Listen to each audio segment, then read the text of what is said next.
Welcome to Luca is a Billionaire, where the only thing I invest in is your answers. In this video, I will explain how to make a xenomorph egg. Start by treating this as a prop project only and avoid biological procedures. Use hobby foam, silicone caulk, and thermoplastic for structure. Plan your shape and internal support before cutting. Wear gloves and a mask when working with adhesives and paints. Keep children and pets away from tools and chemical smells.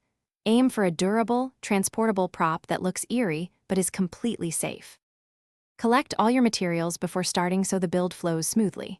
Choose closed-cell foam for the outer shell and a soft sculpting foam for details. Thermoplastic sheets heat and form but stay non-toxic once cured. Pick silicone sealant rated for crafts and flexible acrylics for painting. Small battery LEDs provide a safe glow without heat. Also have sandpaper, a craft knife, clamps, and disposable gloves on hand for neat work. Begin by blocking out your egg form from foam and hollowing it to a consistent thickness.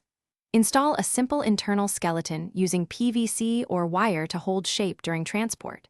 Layer thermoplastic and silicone to sculpt ridges and membrane creases, smoothing with a damp tool for organic lines. Seal all seams, prime with a flexible gesso, and build paint layers from dark base to glossy highlights. Finish with a satin varnish for a slightly... Thanks for watching and please subscribe. It's the best investment you'll ever make.